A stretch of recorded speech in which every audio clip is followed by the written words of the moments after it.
ఈ రోజు మన నాయకుడు నందమూరి తారక రామారావు గారి యొక్క 29వ వర్ధంతి, అది కూడా ఈ మైదుకూరులో జరుపుకోవడం చాలా అదృష్టంగా నేను భావిస్తున్నాను. ఒక మహానాయకుడు, ప్రజానాయకుడు, తెలుగు జాతి చరిత్ర ఉన్నంత వరకు తెలుగు వారి గుండెల్లో ఉండే ఏకైక వ్యక్తి నందమూరి తారక రామారావు గారు. ఈ రోజు మనందరం చూస్తే తెలుగు జాతి కోసం పుట్టిన, అనుక్షణం తెలుగు జాతి ఆత్మ గౌరవం కోసం తప్పించిన ఏకైక నాయకుడు ఎన్టీఆర్.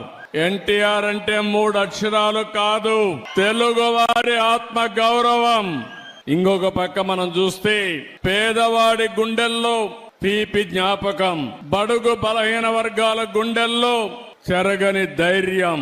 9 నెలలే ఎన్టీ రామారావు గారు పార్టీ పెట్టి ప్రపంచంలో కూడా ఎవ్వరు కూడా అధికారంలో రాలేదు.